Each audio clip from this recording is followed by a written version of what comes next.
So let me start off by saying, good evening. It's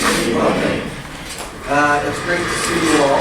And this is the first time we have done this with CMC. So I would like to say thank you to Eva for being such a great support. And when the idea came up, she jumped right on it, and she's been fabulous to work with. And we'll talk about it a little bit more when we're done. Your panel, Perry, Amy, and Mike. I'll give a little bit of introduction to each. Topic for tonight is building your practice. And I know there are a bunch of you that are interested in doing that. Hands up.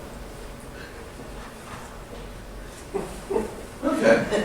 Some kind of, I'm not sure, I don't know what's involved, this could be difficult. So some of you are interested, some of you are going, I might be interested. And what the panel has to say tonight could be a really good driver to, yes, I am definitely interested, no way. I will find something else because I don't want to go on my own to start with. So it's going to be a very interactive session. Perry will start, engage your panel, and ask you for questions as we go through. So don't be shy. Those of you that are just started with us, you may be a little bit shy. Don't be. And for those of you that have been with us for 4 months, I know you're not going to be shy. So that's not a worry. So let me just start off by quickly introducing Perry. And Perry is the founder and principal of Northern Lights Consultants Corp. And they specialize in assisting owner, managers, and private enterprises to grow their businesses through franchising, distribution, or licensing strategies. Perry has a background as an accountant. So if we need somebody for financial analysis, we can bring Perry. Perry's got a really deep background internationally. A lot of work in Africa and how franchising can help jumpstart the economy there. He's been quoted in the media, and he was educated in McGill. So he's got that background, and Mike, you're from, and Mike's from McGill. So McGill and Western. McGill and Western. So I'm not sure of the connection here, but we're working on it. We know some of Rothman Building. Yes, that's There you right. go. Yes. And the one thing about Perry that you should know, and he will talk about this later, tomorrow is a big day for him. Yeah. He's doing a CMC exam. So I'll hopefully newly minted The comprehensive exam. at the end, right? 30 years later, I've now made the decision to join the CMC. So I'll talk about why now. Okay. So we have Amy, and Amy is a management consultant with success in leading and improving business processes in supply chain, retail, and information technology sectors. And she just opened her own practice called Apple Tree Management Consulting. She started off at Deloitte, and she's a graduate in mechanical engineering.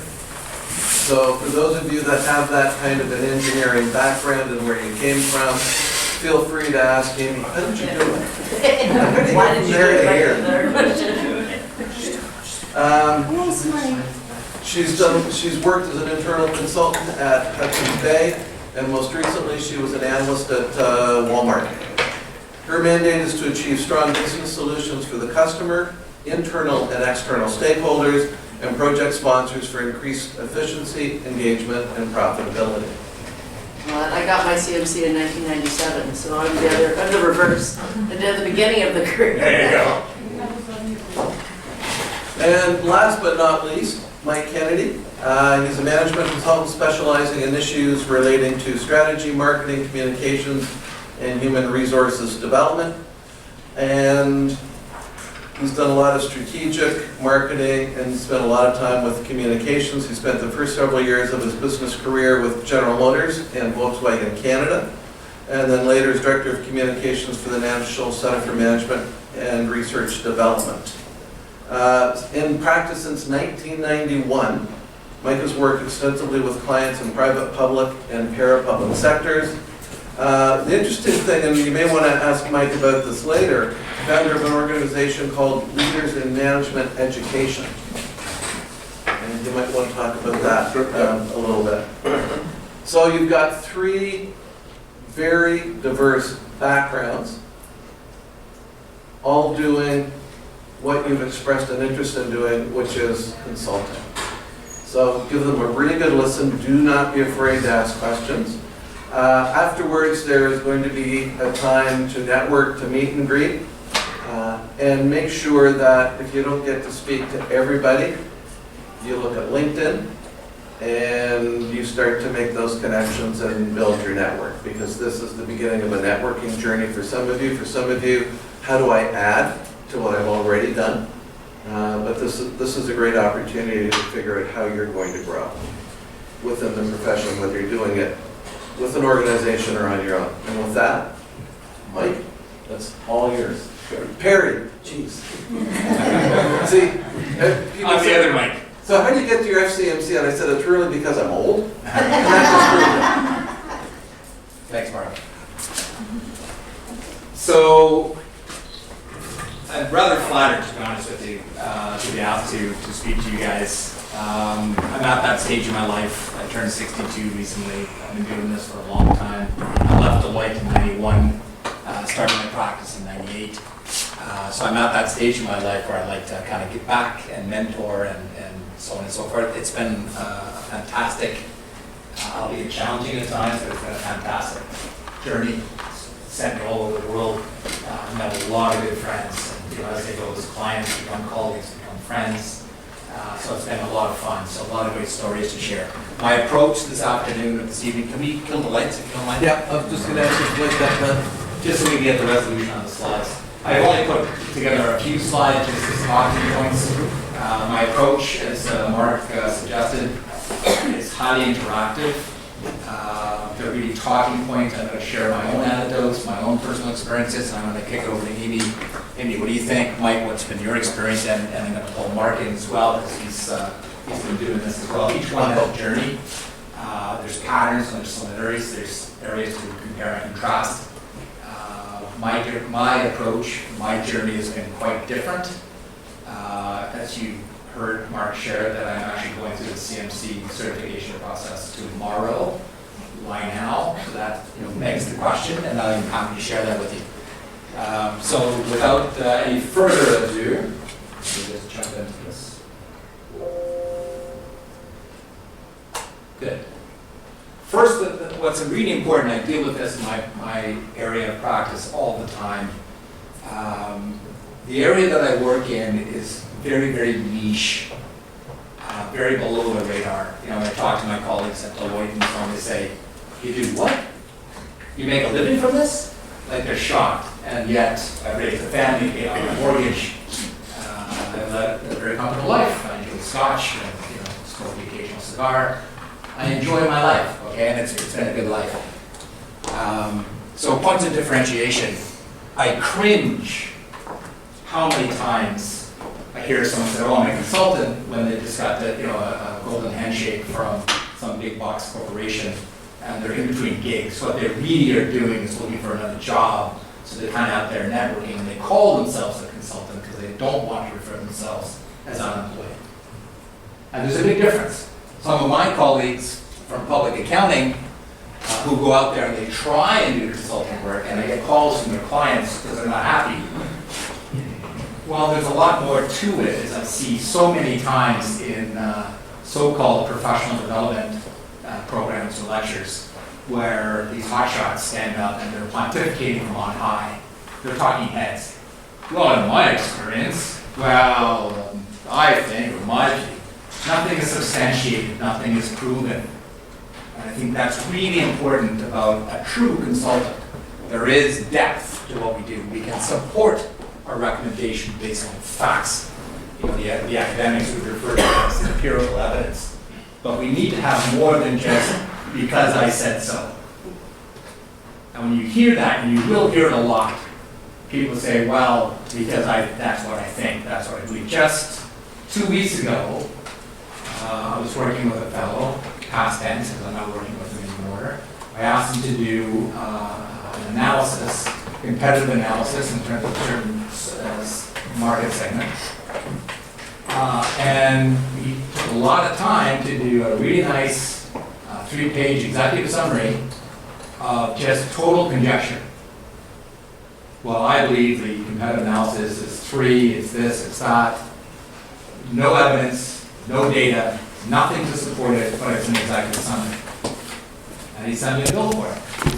Payment, of course. Well, it's not working with me. I could use none of it. When I go to my clients, I substantiate everything I say. That's important, and we'll talk about that today. So every unemployed executive is a consultant. Don't be one of those. And to my mind, that's one of the reasons why I wanted to join the CMC. And I've known about the CMC for decades. I have friends that have been CMCs for a long time. Amy knows one of them, Paul Parra from Deloitte. And I thought, I've gone to the CPA program, the CA program. And frankly, for 30 years, it's been fine. But my point of differentiating my marketplace, because a lot of my clients are referrals from lawyers, because they trust their clients to the quality of the work that I do. Because they know that background. They know the methodologies that they approve and the rigor and so on and so forth. So that's really important in terms of credibility. So that's important. Don't be one of those.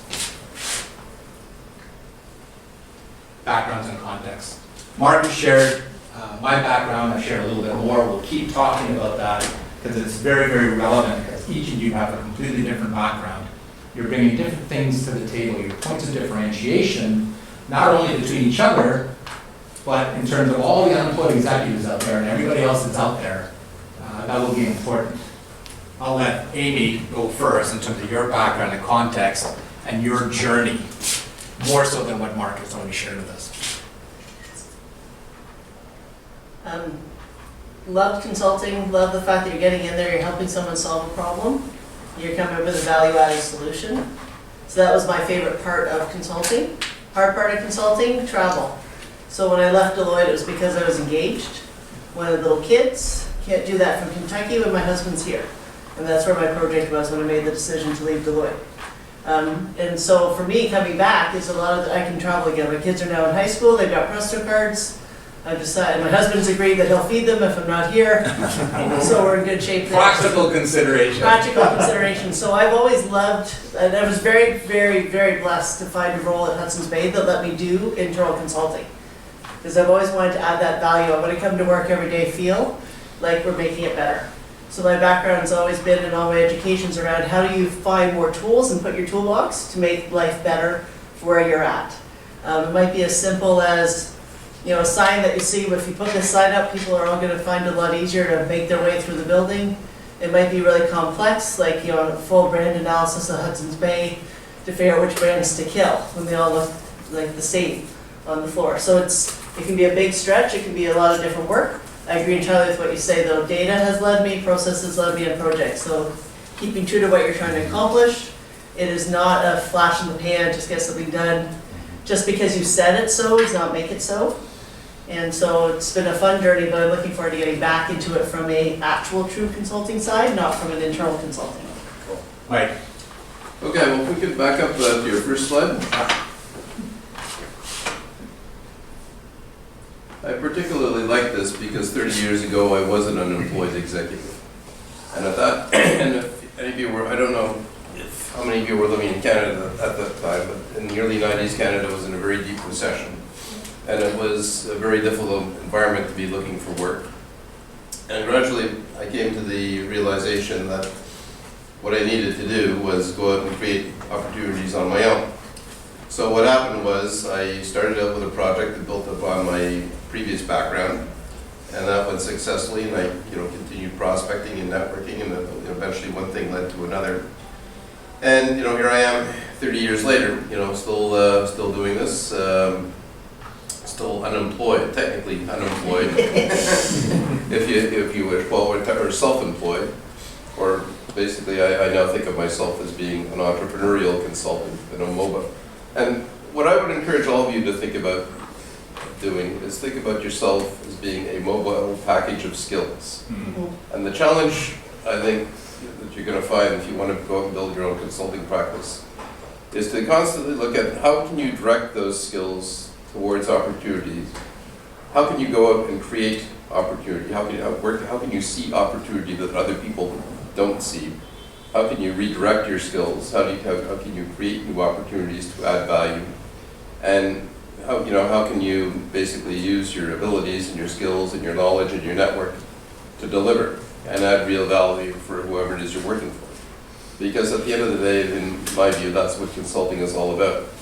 And I see so many, one of the things that troubles, first of all, one thing you should know about me is I'm a bit of an anomaly in the world of consulting, in that unlike my two colleagues here, and unlike many others who are out there doing consulting, I never worked for a big firm.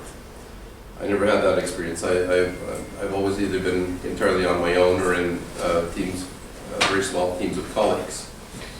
And one of the things you're going to find is that if you do want to become a consultant on your own, it's a very different way of life. And there are some things you're going to have to be prepared to accept and live with. Like, there's a lot of uncertainty. It can be very demanding at times. And you've got to be constantly out there, prospecting, networking, looking for new opportunities. Let's say some of those comments to some of the Sure, later okay, slides. okay. I touch on those That's lifestyle fine. issues. Yeah, okay.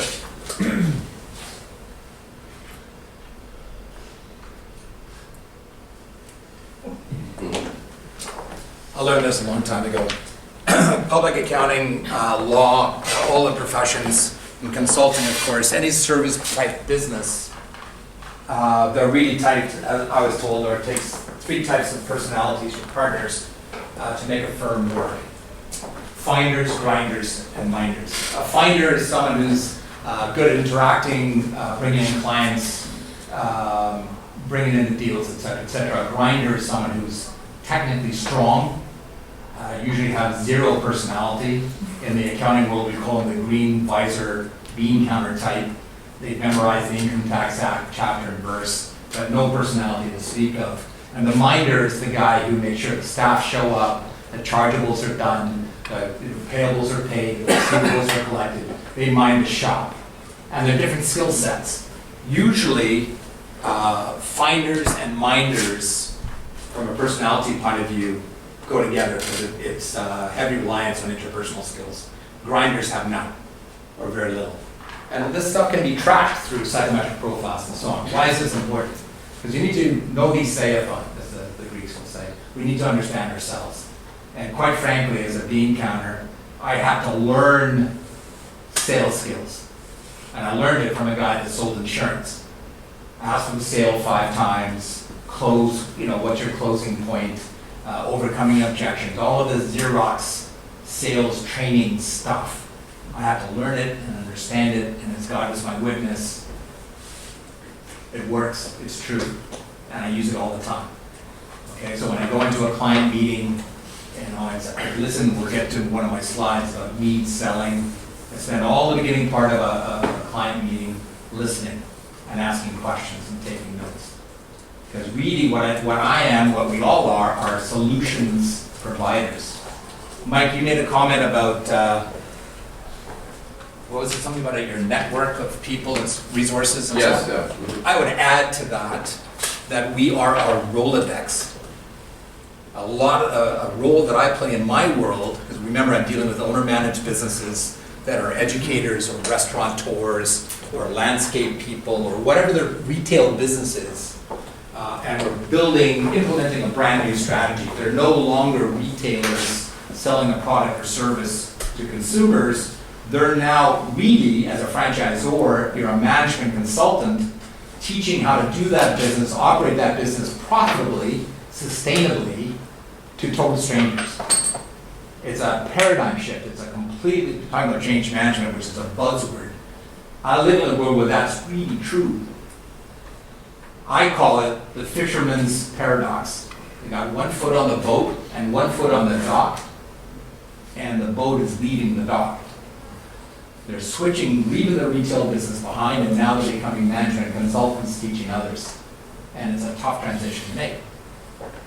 And that's what I do, long before I ever heard the term change management, jargon, buzzwords. Lovely, but what does it mean? okay? So getting back to this, understand who and what you are, and at the end, if you want to get your practice off the ground, you got to get really good at this. And then, the problem I'm in now is you build and scale. There's another slide coming up. You got lots of business, you've done a really good job, the phones are ringing, you're in high demand. Now you've got capacity without working 24 hours a day, and I've been there. You know, clients and my staff are handing me some product, I've got a reporting deadline, it's crap. So I'm spending nights and weekends rewriting it or editing because I've got a client deadline. So there's a lot of practical considerations in terms of scaling. When I did my work in Africa for the African Development Bank, I had a team of 15 individuals, economists from Concordia University, a team of lawyers, consultants, peers, and university students. University students have been the backbone of my practice, bringing them in on co-op work terms. Because they love, instead of flipping burgers at Mickey D's, they love to say, hey, I work in a management consulting company. It looks great on their resume. And they've gone on. They're what I call my alumni. They've become lawyers and accountants and all kinds of stuff. So they've done very well. Amy, comments? So I 100% agree with this because I am very much that grinder and the minder. Like I can do those two. I'm very fast trying to figure out how to become a finder. So as he said, I've reached out to a lot of friends that are good at sales, trying to learn from them. But it is a very different skill set. I read a book called The E-Myth, Revisited. And Michael Gerber, yeah. Required reading in my world. Yes, and it really talks a lot around how when you're making your own business, you can have your skills, but you have to learn the other pieces to it, or your business will not be there. Also find those resources to help you figure out how to do the rest. So yeah, I don't think I have no personality, but I would have put myself on the grinders piece for the last 20 years. I exaggerate to illustrate the point, yeah. A little bit of poetic license. Yeah. Mike, your thoughts? Well, if you want to have your own consulting practice, you're going to have to be a bit of all three. Yeah. You know, and one of the things that you're going to find as you go along, well, I often say, you know, consulting is not something that anybody can really teach you to do, train you to do. A lot of it you have to learn as you go along. So a lot of it's, it's very experiential. But, you know, I agree that, you know, the finder's part is critical because if you have no business, basically you have nothing. And what I've often found, like in my own, experience, is that you don't think of in terms of selling consulting services so much as helping potential clients buy whatever it is you have to offer. And the other thing that I've found over the years as I'm interacting with prospective clients is the very best thing you can do is to get the prospective client to start talking. And then when they start talking, shut up. Listen. Don't open your mouth. Keep them talking. Because what I've seen time and time again is people, they start talking, they keep talking, and they talk themselves into wanting to work with you. And really, so, especially if you want to be an independent consultant, so much of it is based on the personal chemistry between you and the prospective client. It's all, a lot of it is about helping people to feel comfortable and confident in you as a person. Thanks, Mike.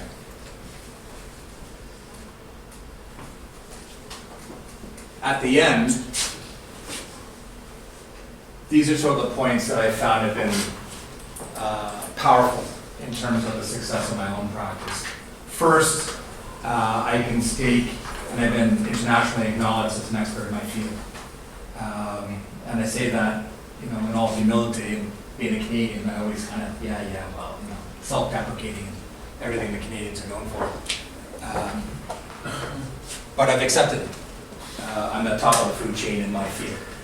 I don't know everything, but in terms of my field of expertise, which is franchising, licensing, and distribution, helping owner-managed business, any business, but owner-managed businesses in particular to grow, I know how to do that. I know what to look for, I know how to build the infrastructure and systems, and I've done it many, many times. My website is full of all my clients over 30 years, and they're all friends, right? Clients become colleagues, become friends. Experience. When I started, when I left Deloitte in '91, I hopscotched to various businesses. One of them was a multinational out of Westchester, Philadelphia. My wife was expecting our daughter, so I needed to get back to Canada, so I did. And I got a golden handshake from the last company that I ever worked for. The general manager came into my office, sat down, said, "You don't care," because I was on a base plus success fee basis. Said, "You're making more money than everyone else in the company, including me." So I'm red circle. I knew my time was limited. So when I got my golden handshake, I said, never again. And that's when I started Northern Lights, 1998. And at the time, I didn't think, I wondered whether it's going to be viable. I wondered whether anybody, because I'm a bean counter at the end, whether anybody would need my services there. And sure enough, the phone rang. Almost immediately, I was shocked, just because I had a reputation that I was unaware of in my community. So experience helps, but I had relatively little at the time. What I did draw on in terms of how to put together a consulting project was my audit background. As you can imagine, right, bean counters, when we do an audit, we have working paper files and detailed questionnaires and so on and so forth. Then we have budgets and scope and hours and utilization rates and charge-out rates. And public accounting, especially Deloitte's. So I learned it there, and I just took common sense rules apply. I took what I learned there, applied it to my own practice, and boom, it took off. So the credibility, and one of the reasons why a lot of my referral sources are lawyers, not so much accountants, because I actually compete with the accountants in certain ways, and other trade associations and so on, is because they know the quality of the work that I do, that I'm not pontificating from on high. I'm not just shooting my mouth off. I actually can substantiate. When I put forward a recommendation, I can answer the question, why? Why do I think that? There's evidence to support this, okay? Multidisciplinary, as Mike and I were talking about earlier, part of the power that I bring to the table is my Rolodex. One of the things that we're beaten into us as public accountants is don't pretend to be something you're not. So I'm not a lawyer.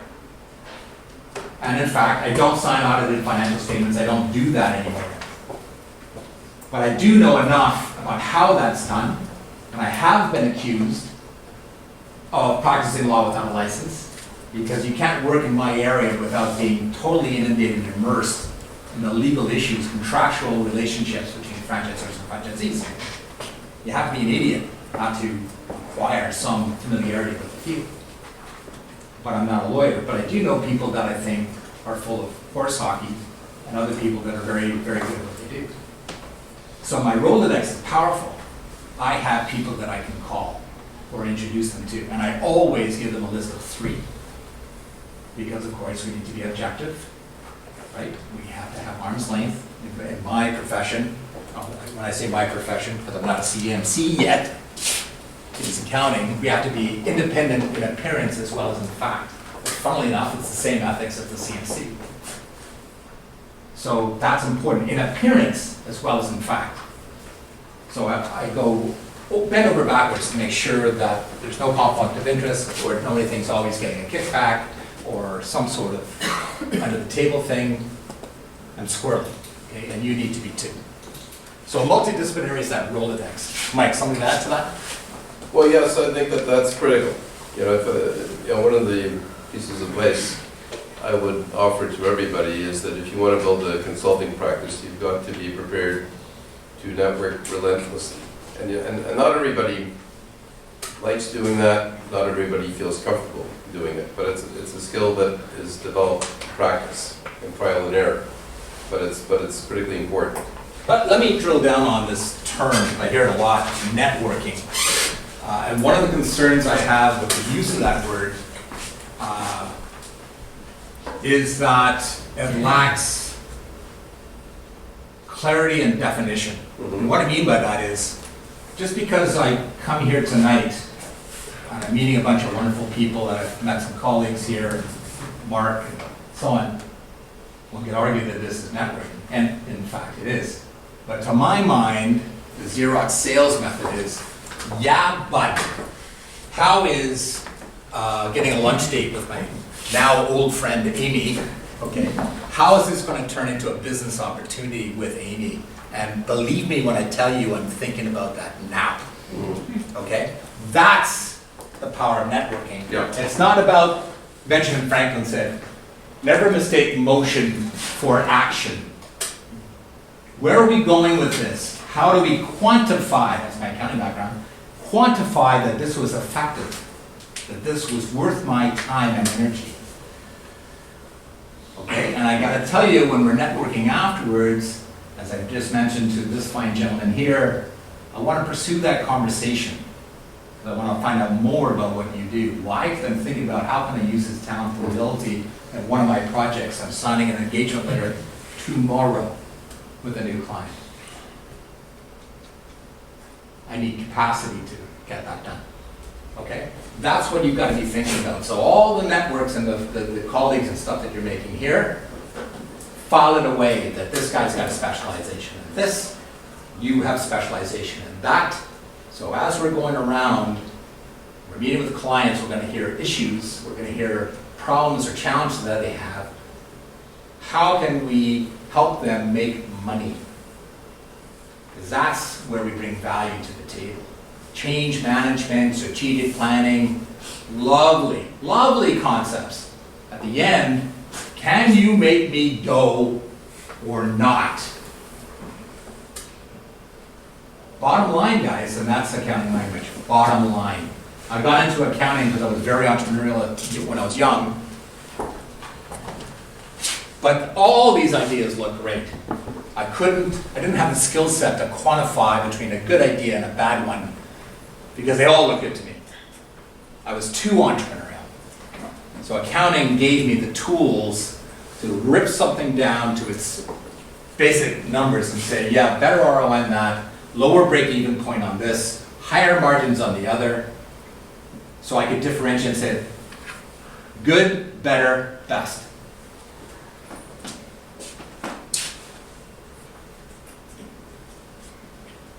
Practice management stuff. When I started, my charge-out rate was $125 an hour. Now, it's $375 an hour, and my wife tells me I need to increase it. I charge more now than a number of the accountants, little lawyers that I work with. Why? Because I bring value to the table. I make people money. And my reputation and my client base says so. At the end, the metrics in terms of determining a charge-out rate, here's the formula. And this is right out of public accounting. Deloitte's law firms do the same thing. And Bay Street will charge something different than your boutique law firm or accounting firm. It's basically whatever your annual salary is, pick a number, $75,000, $100,000, $600,000 a year, pick a number. You take that, divide it by 2,000 chargeable hours, theoretically, in a year, and multiply it by 3, what we call the rule of 3. Okay, so the thought is a third goes to labor, a third goes to overheads, keeping the lights on, bell, telephone, internet, yada, yada, yada, all your overheads, and a third is your bottom line. Your EBITDA, is everybody familiar with EBITDA? Yeah. Earnings before interest, taxes, depreciation, amortization, basically cash into jeans. At the end of the day, how much cash you've got left over should be about 30 to 35 points. Because remember, this is E-Myth. We want to work on the business, not in the business. Yeah, sure, we're earning a living, but there has to be an overall understanding of how the business works. And when we're hiring staff and we're scaling ourselves, which is a slide coming up, we need to be able to hire people with that in mind. So when I bring in a university student, I pay them $20 an hour, 15 to 20, depending on whether they prove themselves or not. I'm charging them out at $125. Why? Because I need to have a higher margin, because there's going to be inefficiencies, there's going to be a learning curve, et cetera, et cetera. So I need a higher margin to absorb that. They're bright-eyed and bushy-tailed, but they're green as grass. Okay? So I need to have a higher margin. So I charge them out at $125, I pay them $20.25. Myself, my draw is about $125 an hour. Now, utilization rate, so that ties into the next piece. Because I'm the chief cook and bottle washer, utilization rate says of the 2,000 hours that we work in a year, how do they come with that number? It's 35 hours a week times 52 weeks. Easy math, right? It's about 2,000 hours. So that's how many hours, unless we're working screaming ass busy, we're working overtime, nights and weekends, which is gonna happen. Well, we don't factor that in when we're doing our budget. Okay, so let's say easy math, it's 2,000 hours. And of that, we want our students, just like when I was a grunt staff auditor at Deloitte, they wanted my utilization rate to be 100% or more. Law students, when they're articling, they're working 50, 60 hours a week. They work until they drop. And they're on a salary, but they're charging and they're billing out, right? So they want your articling students, your low-level Indians, maybe I shouldn't use that. What's a better politically correct term? I would call them grunts. That's what I was calling them. We're grunts. Okay, the grunts are paid. We're expected we're going to be 100% utilized. So Just say 2,000. new hires. Well, they're not new hires necessarily, but they are entry level or junior positions. The junior positions should be 100% utilized. And the further up the management chain you go, it starts to change. So you're going to have more time on practice development, business development, biz dev is what we call it. Okay? Because you're out there, you're networking, you're going to cocktails and this and that, and you're trying to bring in new clients. And you're going to have admin. You need to manage the juniors and so on. So there needs to be an allocation for that. And then you've got more administration than you need to do with. So you get up to a senior level. Like now, my utilization rate is 30% actual chargeable work that I'm billing to a file. 30% is management admin, quality assurance, signing off on files, all that kind of stuff, and 40% is biz dev. Because I'm the closer. My senior consultants will do all the bird dogging, set up all the meetings, but they don't have the depth of experience to close. Okay? So the meeting of the close that I have tomorrow was set up by one of my people who did the follow-up, initial calls, et cetera, et cetera. I went in with him to do the first meeting. I wrote the proposal because I knew exactly how to approach I knew what needed to be done, so I wrote the proposal. Boom. Okay? So that's important to understand when we're scaling and building. Mike. Then I'll get to I'm not you. sure I could really add anything more to that. Agree, disagree? I would generally agree, yeah. Amy? So as an independent, my utilization target is 65%. So the plan is. Now, utilization, you're talking about For charges. me, yes, for chargeables, so the type of work I do, most likely would be 40 to 50 hours a week when I get the project. I expect to spend a third of my time getting projects and being that finder and the minder. So doing the billing out afterwards, you can't charge for sending them an invoice, you can't charge for That's doing the admin. proposals. Yep. So I figure a third there, 2/3, we'll see if it works. I'm 3.5 months in. So far, it's all been on the non-chargeable. So we'll see how this first year goes. But and from a rate, I've been finding the rate discussion very challenging because I've had advice everywhere from $75 to $400 an hour. And it's still me, still my skill set, but depending on where the person's worked at, it's been coming back. I've taken the approach of rather than charging an hourly rate, I've been doing proposals based on the job, based on the budget. Project fee. And for me, yeah, project fee as opposed to it, and saying I have my minimum, so some of the contracts I've sent out at a higher rate, some at a lower, but I've put them in as a project as opposed to an hourly. Because I could also be misjudging how many hours, so. And that happens all the time. Yeah, so I could get $6 an hour for a project because I did it wrong. So let's talk about that, because that's a really important point. I too charge project-based, because most business types, they need to know bottom line, how much is this gonna cost me, rather than signing a blank check, which is what the lawyers do. And even if they quote, it still comes down to the hours for the Yes. lawyers, Yeah. right? And it drives business people snaky, and I don't blame them. So I do both. I try where possible to quote a project deliverable with timelines, deliverables, and I always bill on a percentage of completion basis. And I always charge a retainer, always. Yep. Always, and I've never been stiffed. The only time I've been stiffed was a client in Dubai. I'm not gonna chase him to the courts in Dubai anymore. Okay? But other than that, I've never been stiffed. I had one client complain, he didn't complain, he was called for a reference. And he said, Perry does excellent work, but he's slow. And what he didn't ask, and what didn't come up, is he's slow because he paid on 60-day terms. My engagement letter says you pay as invoiced. So if he's gonna take 60 days to pay, I'm gonna take longer to do. I work up to the retainer and stop. You pay as you play. Full stop. Okay? Because once we've shared our intellectual property with somebody, you're giving them the quiz to the exam, the answers to the exam. Thanks very much. I'll call you. Okay? So that's part of the survival techniques in the school. So this is important. I'm going to throw it out to the floor. This is really important stuff. Thoughts? Those of you that have been in consulting in the past, overseas or otherwise, yes, no, maybe. Start with you. Why? Because you're there and you're wearing a tie. You're a target. You see? The question is, what do you think of this? This is one of those questions that I have.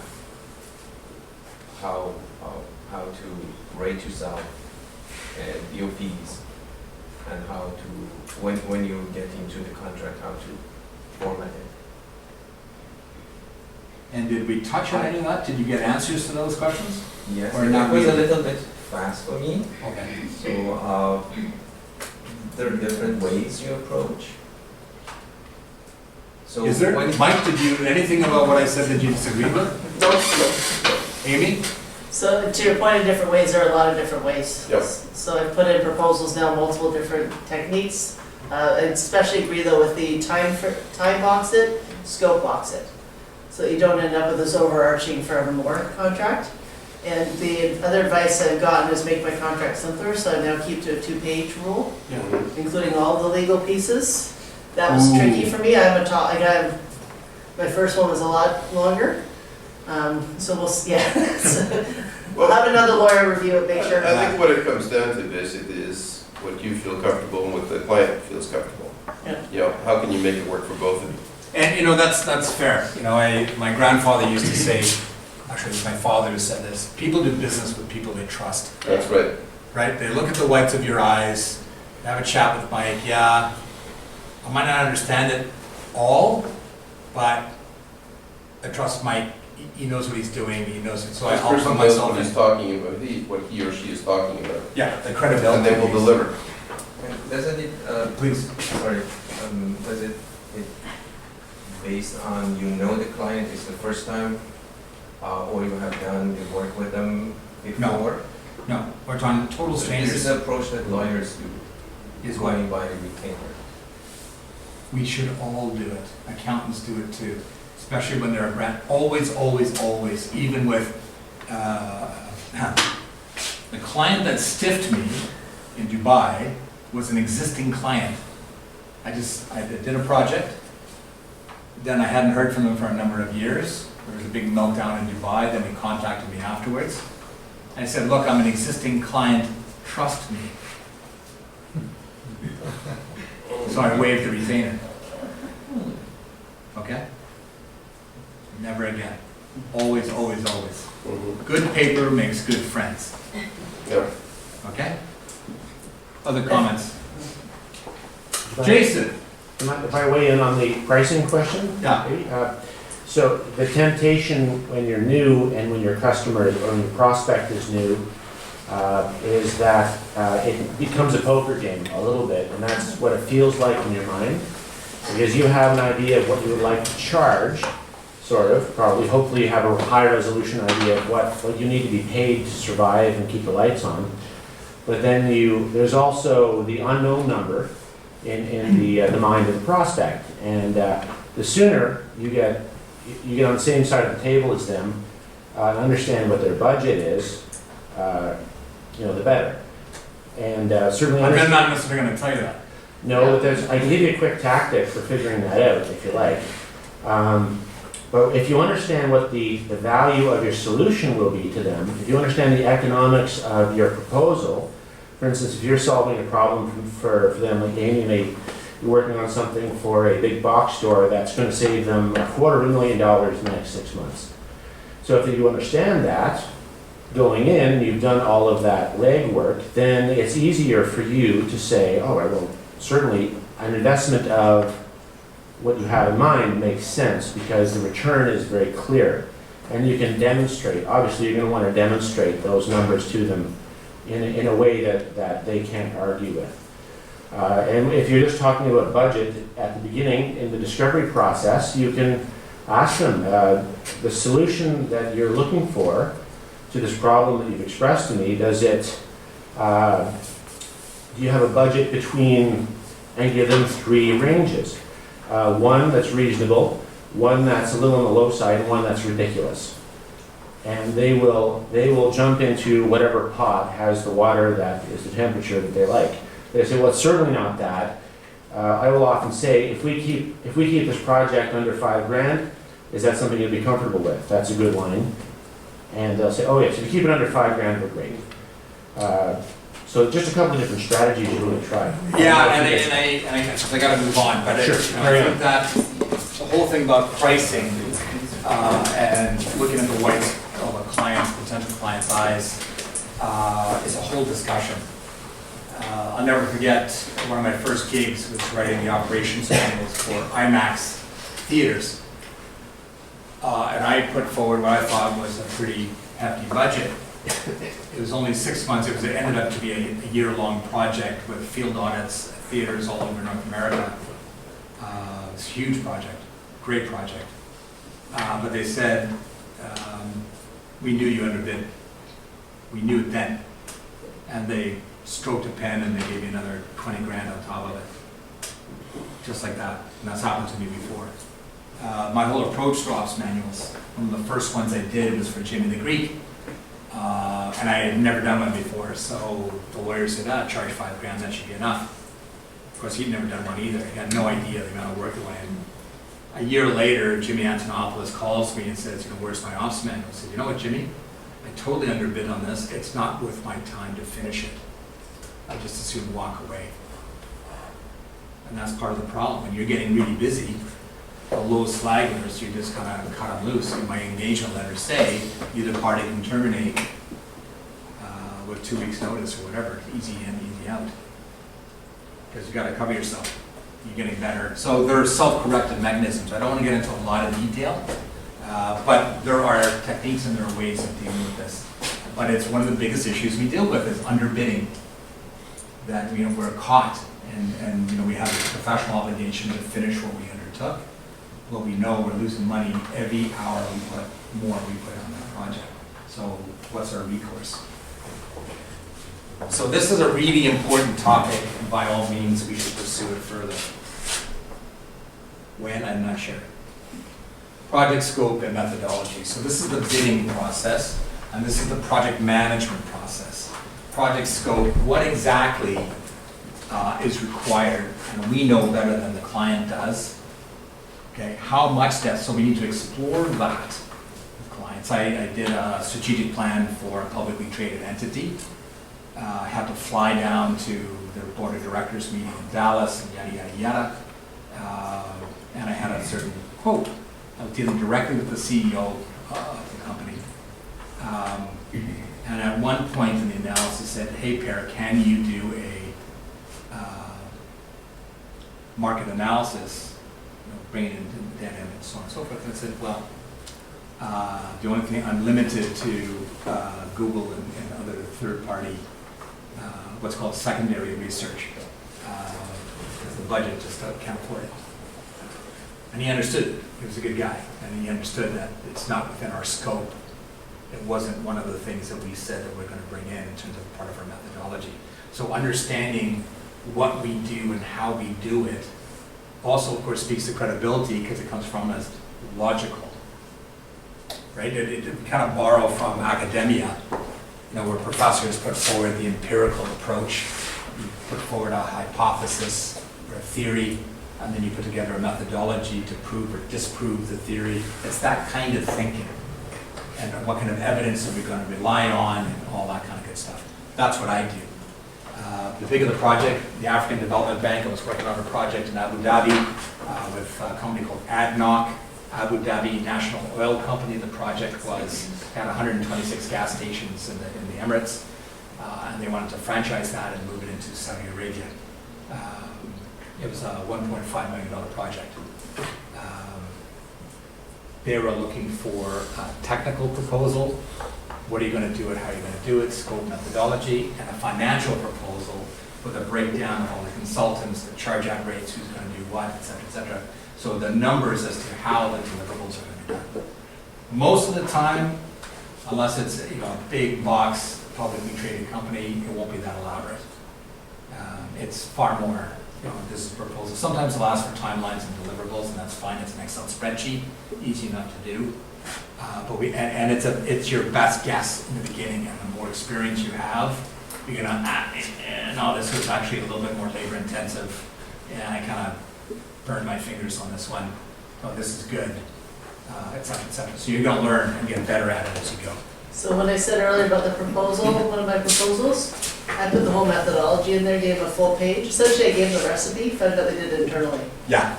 So That's for how we free, do it. I was like, here you go, because I was so proud of me coming up with my methodology, my approach, everything else. So now I use a lot more fun words in describing what I'm gonna do. Yeah. So even if they tried to Google it, you can't figure it out.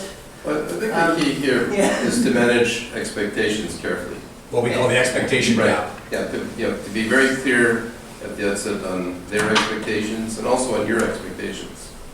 And the other point that you spoke to is, one of the things you've got to be very careful about as an independent consultant is that there's no shortage of people out there that want something for nothing. Yeah. And you've got to learn, and I've run up against people like this, and you've got to learn to recognize these people and know, when to either stay away from them or end a relationship. I think that's a great point, Mike. I don't want to sound cynical here, but It's war stories, and it's the scars that we carry, right? Yep. I find, the comment I made earlier about good paper makes good friends. It's a dance, right? We're dating. It's a partnership. Yeah. Strategic partnership. Yeah. Right? Mother, may I? Yes, you may. So having understanding when we're closing a deal, let alone consummating the work, there are signs that we're looking for from them to say what sometimes Xerox would call it buy signals. Do you like what I have to say? Do you want to hear more? Do you like what I say? Would you like to hear more? Yeah. Right? Metaphorically, that's really what we're doing. And once there's no reaction, deadpan, then okay. And we can step back a little bit. Yeah, there's a bit of a trade-off here because you've got to be prepared, to invest in building a relationship with people. But at the same time, you've got to know, have the judgment to know when to stop. Yeah.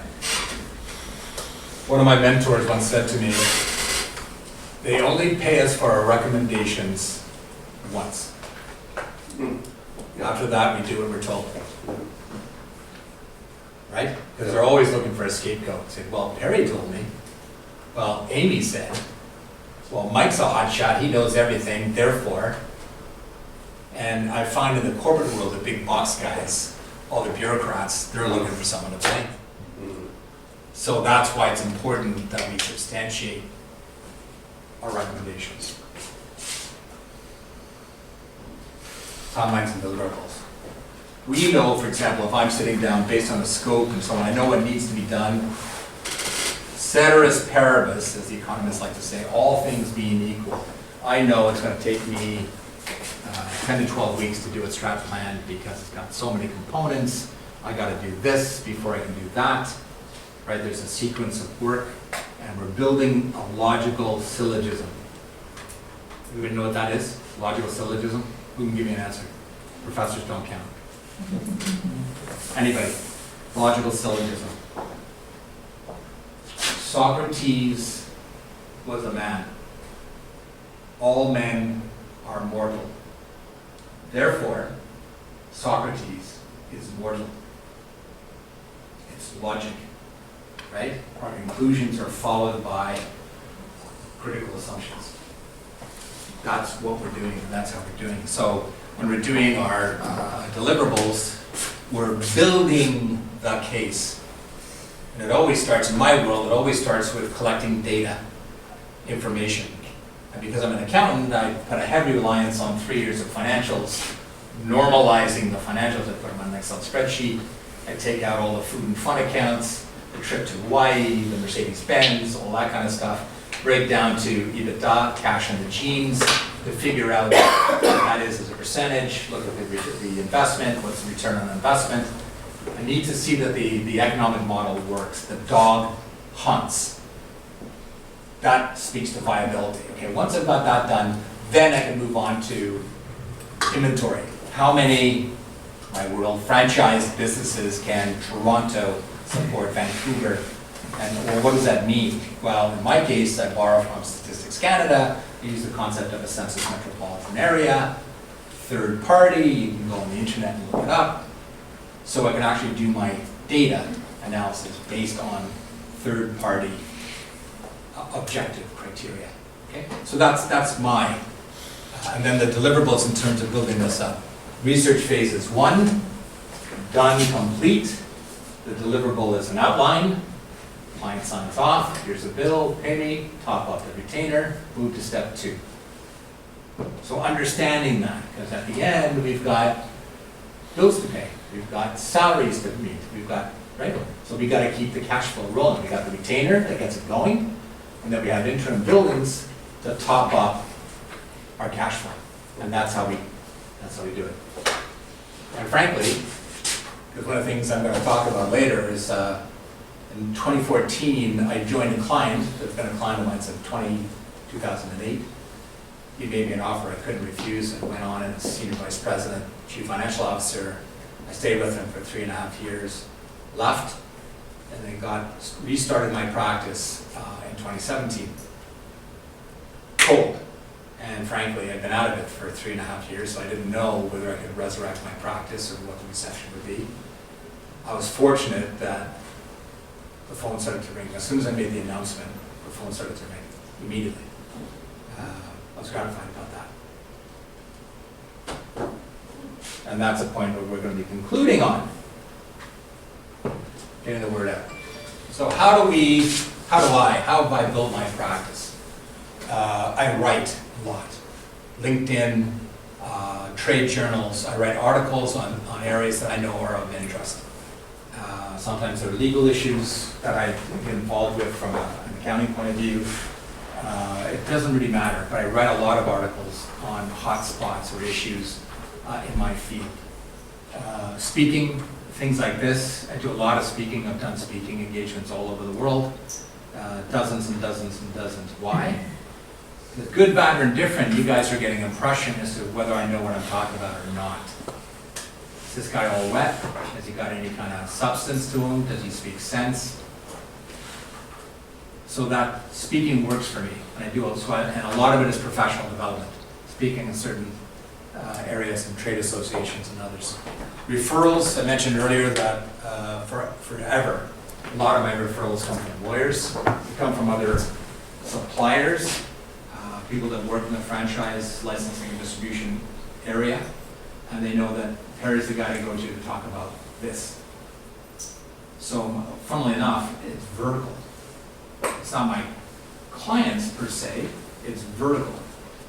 And I actually give chats, host presentations to my colleague suppliers about how to network into our target client groups. They don't know. They're out there cold calling, knocking on doors, trying to get past the receptionist. And they're blocked. They don't understand that actually you're gonna be my referral, because you said, that guy made a lot of sense. When you're talking to one of your buddies who got this kind of an issue, you're gonna say, I heard this guy talk, he made a lot of sense, maybe you should give him a call. Okay? So that works for me. And then, of course, recommendations. My clients, of course, it helps that in my case, my client list, and my clients will come back and they'll tell me, by the way, I got a call from so-and-so asking about you. So great. Because he just signed yesterday, so I guess what you said is good. Thank you. And always with a smile, always with a twinkle. Amy, thoughts? So I've been doing I've been working internally for so long that what I've been doing a lot of is those people that have worked with me before or know my work because they were recipients and internal customers, going back at the companies they've moved to. So I talked to like 4 different companies in the last week, and now these people who used to be like directors or senior managers are now VPs, or they might be CIOs or something. So I've been using my network in that way. Spending about 1/3 of my time doing that. I belong to a lot of associations, so my practice is always about process and it's about project, as well as management consulting. So the PMI and the supply chain associations, and I'm also an engineer. So I've been going to a lot of those events and just starting to meet people who will know, comment. If they remember me as I know something about this, I didn't really understand everything I said, but they hear someone else say, I wish I knew a process person, hopefully they'll put us together, we can have a conversation and see if I can help. So I started that back in September, and now, I wasn't sure if it was working, but in January I've had a few follow-up calls and questions and such. So people remember, like one fellow from September remembered me from an event and reached out saying, do you know how to do this?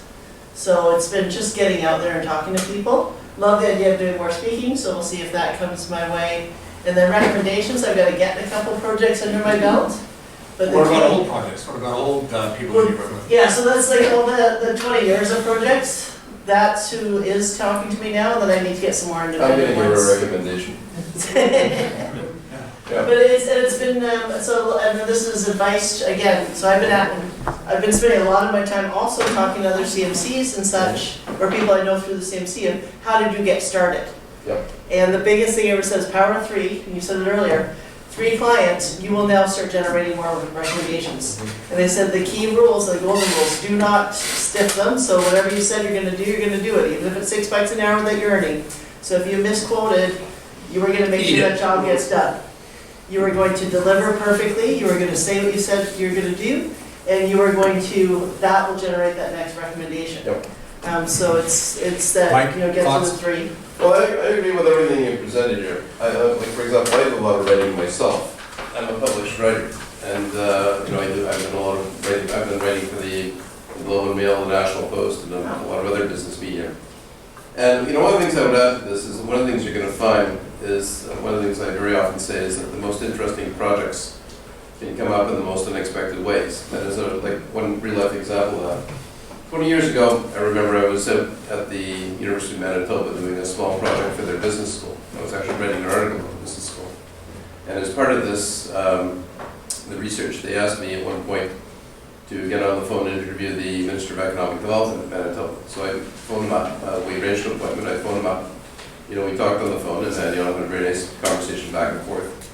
And then at the end of the conversation, I said, by the way, would you ever like to have a major profile of Manitoba written for the National Post? And the minister said, oh, that sounds like a great idea. So I sent them a proposal, they approved it, and that turned out to be, a major project that was really interesting. The other thing I would add to this is, when you're out, marketing yourself and networking and, trying to generate new business, don't be afraid to be persistent. Very often, just being persistent, but like not in an annoying way, but in like a patient, polite, but determined way.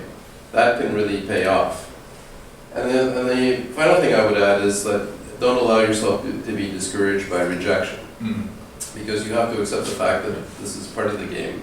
It's a numbers game. Yeah, well, but more important than that, keep in mind too that when people say a big part of the challenge of generating new business as an independent consultant is the challenge of turning no into yes.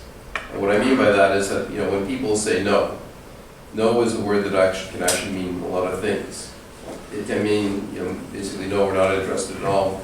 It can mean basically, no, we don't really understand this, we don't feel fully comfortable with it. It can mean, well, sounds like a good idea, but maybe we're not just right now. Understand what people are saying when they say no. And don't be afraid, to go back, 6 months, a year later, whatever, and try again. Sometimes like just even the fact of getting your foot through the door can be a victory. So I'm going to add to this sort of a final comment. I'm going to throw my colleague Jason into the spotlight. Jason is a fellow that I met through LinkedIn. And I engaged Jason, who's now part of the Northern Lights team, to drive marketing for Raising Profile. So with that introduction, you did a damn good job of it, by the way. And no, I'm not looking for a discount. So Jason, I'm going to put you on the spot and talk about how we met, your approach and methodology, your impressions of working with my practice. I don't think you've worked with anybody like me before. No, everybody's doing it. Did you want me to come up, or? Yeah. Okay. I don't see the whites of your eyes. Right. Sure, so, we're all limited for time when we're doing biz dev, because it's just a fraction of how we spend our week. So everything that you're gonna do, you want it to have a high impact. Does that make sense? So when you're talking to new prospects, it's tempting, because we're nervous about how it's going to go, to make it really all about us. And that's a feature conversation. Here are the things, here's the menu of items. But when you get to the point where you flip the message so that it's really about the benefit that you're bringing to them, then everything changes. And Amy and I were having a conversation about this, just how this transformed her efficacy when she was reaching out.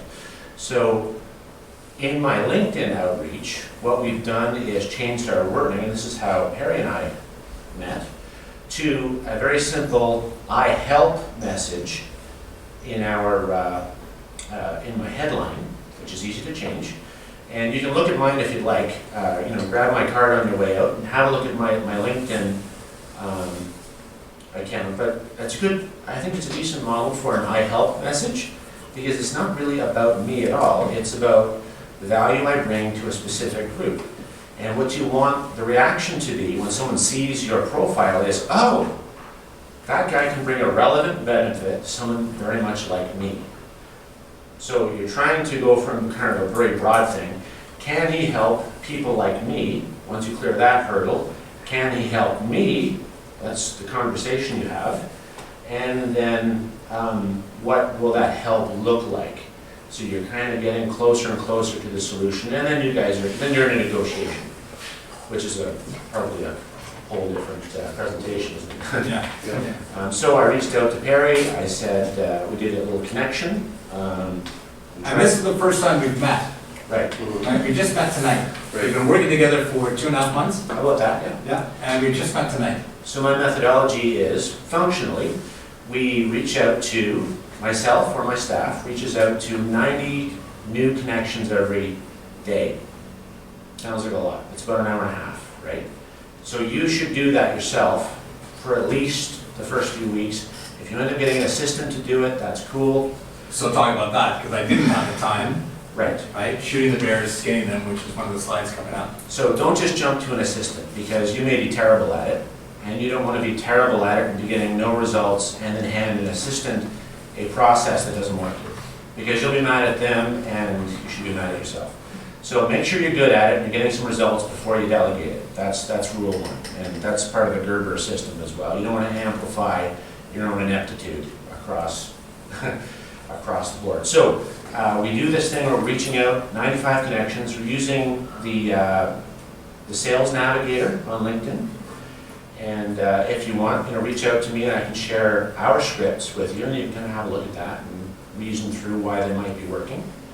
And when people connect, so we go through, and our follow-up process is we say, thank you for connecting. use the person's name, because people like to hear their names. Many of the clients that we talk to have the following problem. Does that keep you up at night, or something like that? You have to use the exact wording. And do you have some time next week to talk about it? And this is all remote, there's no voice. So we have a young lady from the Philippines Yes. who's scripting all of this stuff. We wrote all the scripts. Yeah. The process was established, Yeah. right? Yeah, you're managing, Yeah. Diane. Yep. So we found Diane through my network, because I have a bunch of people over there who help me out. Again, I don't delegate anything I wouldn't do myself, or I couldn't do myself, or that I don't understand. So let me just fast forward if you don't mind, because Sure, I. carry on. Yeah. So at the end of the day, I wasn't really comfortable with social media, which is the way the world is nowadays. So I knew I needed help, so I've been trying to do it myself, I've been trying to, I'm a smart guy, I can learn it. But I found, you know what, I've got bigger fish to fry, I've got to keep driving my practice, I've got chargeable clients screaming for deliverables. So I connected with Jason and he hit the ground running. So I'm thrilled. So, thanks buddy. Yeah, my pleasure. Yeah. Okay. So let's move on. I wanted to throw that out there because in terms of, because I'm the closer. So they're getting the phones to ring and bringing people through to say, hey Per, I read your profile. I have this issue, what do you think? And it just starts just a chat. And as I'm listening, I said, oh yeah, okay, have you ever considered this? Have you ever thought about that? And perhaps this might help in that area, whatever. Solutions driven. Mike, you sound like you're gonna say something. Well, I wish I had this conversation 30 years ago. But, I agree with everything that's been said here. And, there's a lot of, I think what we've tried to share with you, and, is a lot of the stuff that we've learned ourselves through experience. And, as I said earlier, that's what you're going to find. There's a lot of what you learn about consulting, you're going to learn as you go along. But if you want to try it, like, don't be afraid to do it. Because whatever degree of success you may eventually attain, you're going to learn a great deal. You're going to learn a great deal not only about consulting, but also about yourself and what's important to you. I think that was Deming, continuous quality improvement. Yeah. So one of the books that I read a long time ago, this is quite dated, is Selling the Invisible. And I took to it like a fish to water. It made so much sense in terms of what I was doing. My grandmother used to say, the good Lord gave us 2 ears and 1 mouth, so that we listen twice as much as we talk. So sitting down, and I coach and counsel my own staff all the time about this. You sit down in a meeting, Mike said this, you guys said this, don't go into sales mode. Retailers, you go into a shop, they'll sell you what they have, not what you're looking for. Mm-hmm. Right? And if they don't have it, they don't have your size, you don't have the color, you don't have the whatever it is. Oh no, but we have this. Yeah, but I don't want that. Yeah. Thanks. I don't like a tapered fit, I'm a big guy. Okay? So we need to sit and listen because we're solutions driven. We need to understand what they're trying to do, where they're trying to go, and how we can get them to get there. And a good sign is when people start to ask you questions, because that means they're seriously interested. You've got them engaged, That's right, yeah. right? Yeah. And if you see them, if the glassy eyes, they're kind of tuned out, they're daydreaming or wandering or whatever, it might be that they're thinking about what you're saying, but it's also possible that they're looking at their watch and thinking, Yeah. when's it going to be over? Mm-hmm. Yeah, true. Yeah, very true. So get them to start first. Well, This what's the- book is great. Well, there's another very good book. Has anybody here ever heard of David Maister? Anybody know that name? Or David Maister was a very well-known professor at the Harvard Business School, and he wrote a lot about professional services. And there's a book that he published, I guess, almost 25 years ago, that I actually reviewed when it was published. It was called True Professionalism, and you can probably find that book chapters or Amazon. but that's like a very interesting, easy to read book. Maestr being M-A-E-S-T-R. M-A-I-S-R. So recommended reading. What's the book name again? True professionalism. True. True professionalism. So the nature of running a practice, this speaks to cash flow, it deals with our own capacity, our ability to get work done. We've all been talking about it around it, that we're either out there looking for clients, we're shooting the bears. Once we've got that bear down, we need to skin it, digest it, and then go back out there and find another bear, the next bear, and it's one bear at a time. That's one of the issues when you're a sole practitioner. Because and that'll be the next slide about scaling. It's always a challenge. The African Development Bank project was probably one of the biggest projects that I've ever done. I had a staff of 15 on that, and it took a year to do it. And I had other clients at the time that I had to keep happy, and I had to keep those deliverables going along, and so on and so forth, so delegation. And I gotta tell you, and I told you before that one of my staff gives me a deliverable. It's happened too many times to recount comfortably. They give me something and it's crap, and I gotta spending nights and weekends redoing it, rewriting it. It happens. And even if you fire that guy or let him go, you still have to deliver on the work. So these are part of the challenges. And that leads from the cash flow point of view, as Amy has shared, and I've gone through it myself. It's my daughter, who's now married and launched, lives in California, God bless her, but I think she was 4 when I started my practice, and she knows that it was feast, famine, feast, famine, feast. It got to the point where she would just say, "Dad, how's your cash flow?" She grew up in that environment, she knows, versus her mom who had the 9 to 5 and all that kind of thing. Very true. Right? Yeah, So yeah. it just goes with the territory. Would I do it all over again? I would do exactly what I do. Her mom would go off, because she had a 9 to 5 job. But I could drive my daughter to school every day. And I did, every day, from primary, and then she went off to Montreal for university. But right through high school, I could drive my daughter to school every day. I took her to the dance recitals, I took her to dance class, acting classes, and that. All that we fenced. I have a fencing club.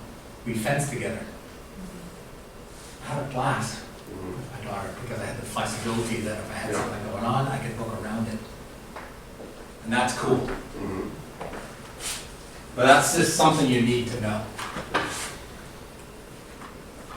Scaling your practice. Just recently I met with a client. They didn't like me, I didn't like them. It wasn't a client, it was a proposal. So needless to say, it didn't go anywhere, they didn't turn into a client.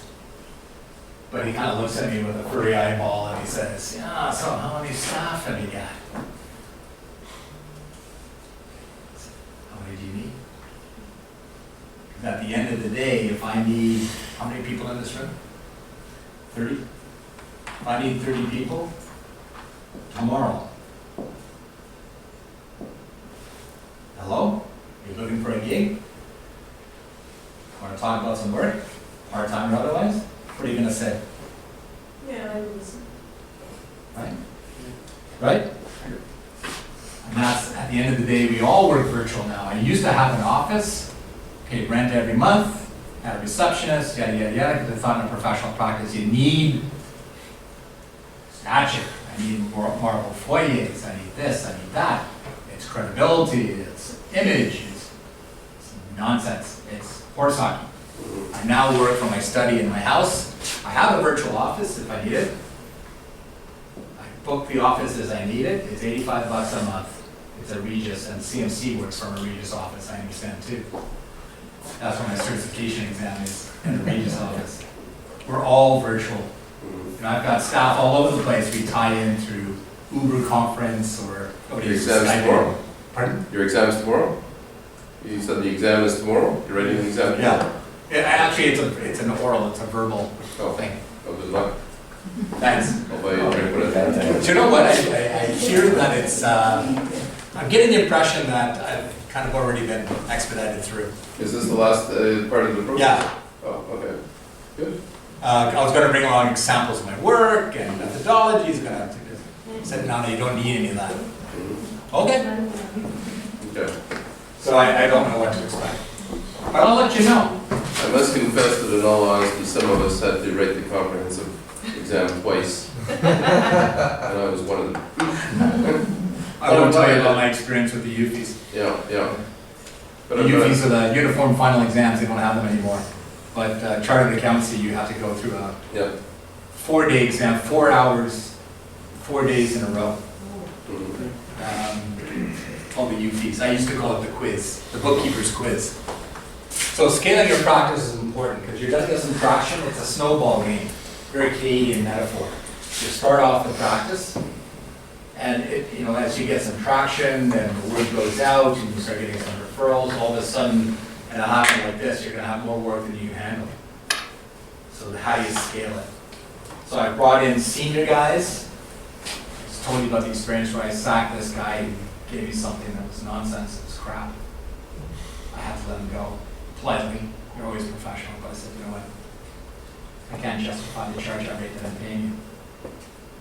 And you didn't put any work, you didn't ask. So that's gonna happen. But you need to have the capacity to grow and to deliver on those timetables. And if you're good, it's gonna happen faster than you think. Because that's the way it works. Here we go. Benefits of getting into a consulting practice, it's low barriers to entry. You have a computer, you have a cell phone, you can be a consultant. I was. Okay, I wasn't a CMC 30 years ago. I was not even freshly minted from Deloitte. I threw myself out there, sort of networking, and I raised a family. So it worked. It was easy to get in, but it's also easy to get out. Flexible work-life balance. I talked about raising my daughter. Amy's talked about it. There's a lot of benefits to it. It helps if you have a spouse that's got a steady paycheck. But frankly, Alexandra's mother left 16 years ago. I've been a single father ever since. Taught my daughter through university. I have a girlfriend. I have a woman in my life. I refer to her as my wife. We've never lived together. All this to say, I don't want to share personal anecdotes. The point is that my practice has done very well for me. With all my challenges, and some put it in my daughter through university and all the rest. All the things about raising a family, taking care of my aged mother, all of that kind of stuff. It worked. The proof of the pudding is in the tasting. And the thing about the CMC, one of the reasons why I'm here today, and I got to tell you to the women in the audience, in particular, one of the things I learned when I was articling at Deloitte, and the legal profession is driven by this, the medical profession is driven by this, that once you're a CPA, you're always a CPA. Once you're a lawyer, you're always a lawyer. So you can take some time off, you can raise a family, you can come back and hang up your shingle again. And that's the thing about CMA. Once you have credentials up to your name, you're always a CMC. Doesn't matter what you do. And now, Deloitte, let alone all the firms, they'll give mothers summers off. They can work from home. Even when I was there 30 years ago, they were desperate to get more women into the professions, into the partnerships. So they're bending over backwards to adapt to. There'll never be an unemployed executive again. No, that's right. You may have no work, but you but you can all, but there's always work out there. Yeah. So having this sort of long-term view, being a little philosophical about it all, if you build it, it will come. It's been my experience, frankly. 30 years later, it's been great. Well, it's interesting. I was thinking about this morning, and and I go back now to all the projects that I've done since I first started out on my own almost 30 years ago. And as I think back to all of them, the question I asked myself is, did you enjoy this project? Were you proud of? And I think the answer in every single case has been, yes, I did.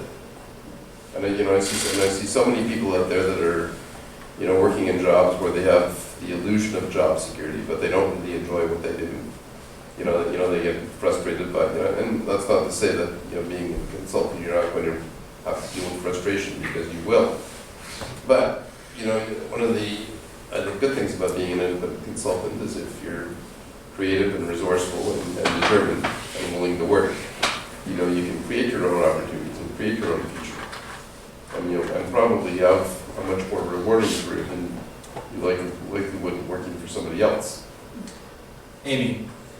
I'll say, yeah, I agree. I know friends who are very stable in their role, and I've been meeting with different people looking for, my contracts, and I'll say there's a number of them that shouldn't be in their jobs. They hate going to work every day. You can see it in their face when they're talking about coffee. You mention something outside of work, and their face lights up. Mm-hmm. And then you talk about, so what projects you doing? Oh, we just did another project like this, and we just did another project like that. And I've never felt that way. So I'm looking at them going, you only have one career. You only have one chance to spend these years to make a name for yourself, to do the work that you want to do, and to finish your life and be able to look back and say, that's what I did, that was that part of employment. You never want your job to be the only part of your life, but you also never want to be miserable at doing that job.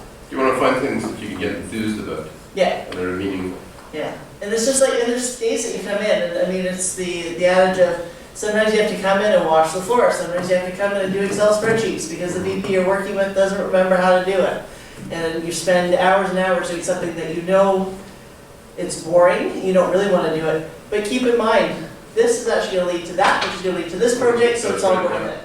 And so I'm not saying I enjoyed every hour of every day, because sometimes you do have to do that grunt work to make sure something else comes up. But I've always felt like what you were doing was adding value to that final goal and that final solution. So I always say to people, your career is yours, your time is yours, that's precious. Your education is yours. I've never stopped taking courses, I've never taken, I read a book a week. Sometimes they're fun books, sometimes they're actually quite serious books, but that's part of something for me that I know I always want to be learning, I always want to be developing, because I only have one chance at this life, I want to make the most of it. Yep.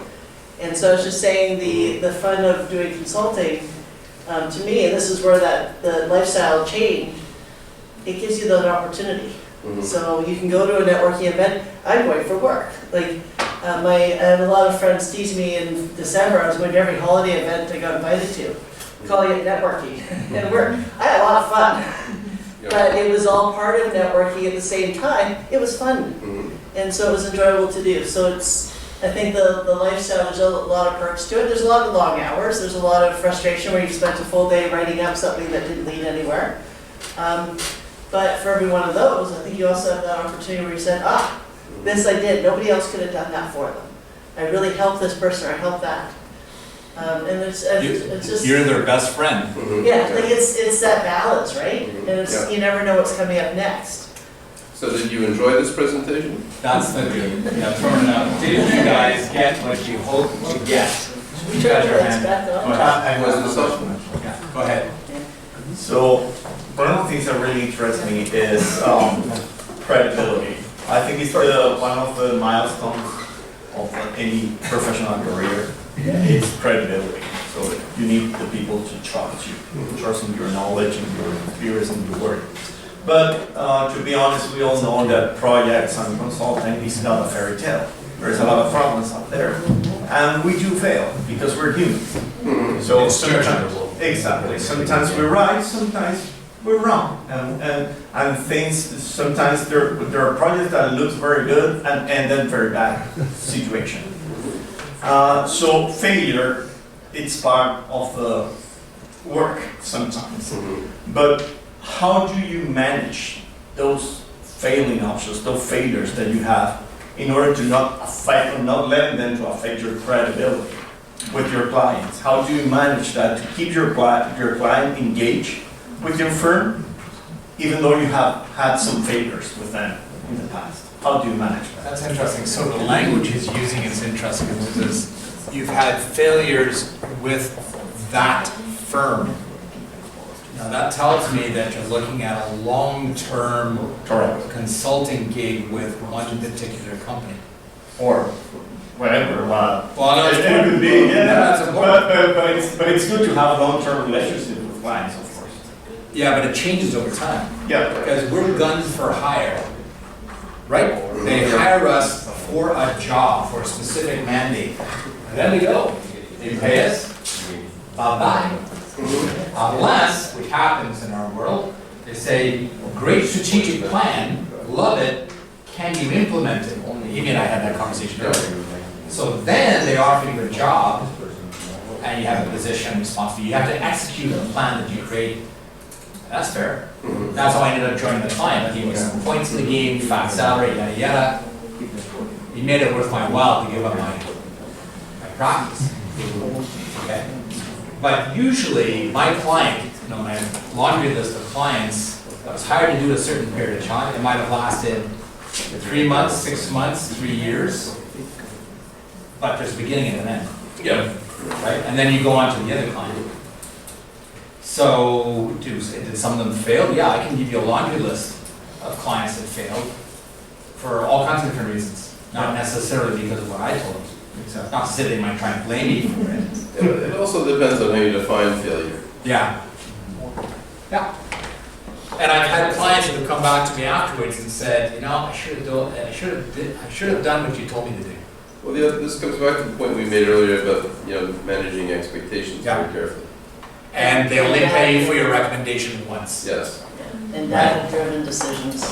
So failure is just part of the business process. I think it was Peter Drucker that said, management's job is to not eliminate risk, but to minimize risk. We manage risk. Everything we do is based on judgment, and judgment by definition is fallible. It's an adventure, as the Income Tax Act of Canada says, it's an adventure in the nature of trade. An adventure. Well, on my office at home, I have a quote from Winston Churchill saying that the definition of success is the ability to go from one failure to another with no loss of enthusiasm. Yeah. Please. I have 6, 7 questions. 6 or 7? Yes. Lovely. But I will go with So one question, and we'll go around and we'll come back. first of all, thank you very much Very well. for presentation. When it brings questions, it means It was it's good. engaged. Yeah.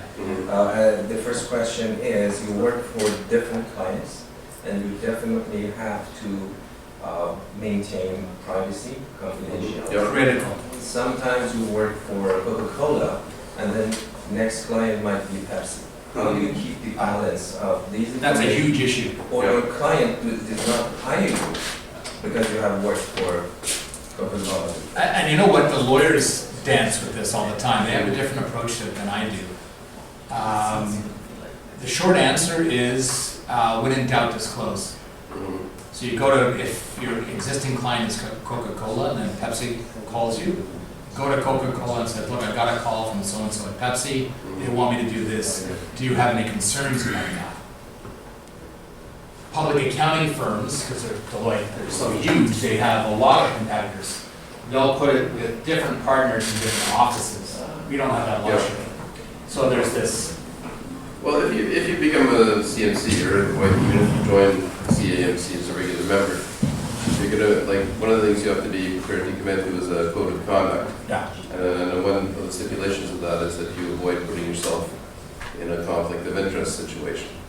So, you have to be careful about that. But how do you address it? Yes. When there is a concern, in my profession, the accounting profession, the code of ethics is that we must be independent in appearance Yes. as well as in fact. Yes, that's right. So it's not good enough that you're actually independent, you need to always be perceived that you're independent. So it's a higher standard, so Yeah. go back. Yeah, and don't be afraid to say to somebody, I can't do this because it could put me in a potential conflict of interest or there's a privacy issue. That's part of building credibility. Yeah, and I just got a referral from a lawyer the other day, and said, look, I'd like you to work with this client, we really need your help. And I said, I can't, I have a client, an active client in that space, I can't, it's a conflict of interest. Because for us to do our job, we really need to get into our client's underwear drawer, right? There are no secrets, we're in there with the nitty gritties, right? To do our job, we need to know. It's like a doctor, where does it hurt, right? So once you have that level of intimacy with a client, you could hurt. And the client and their competitors want to know.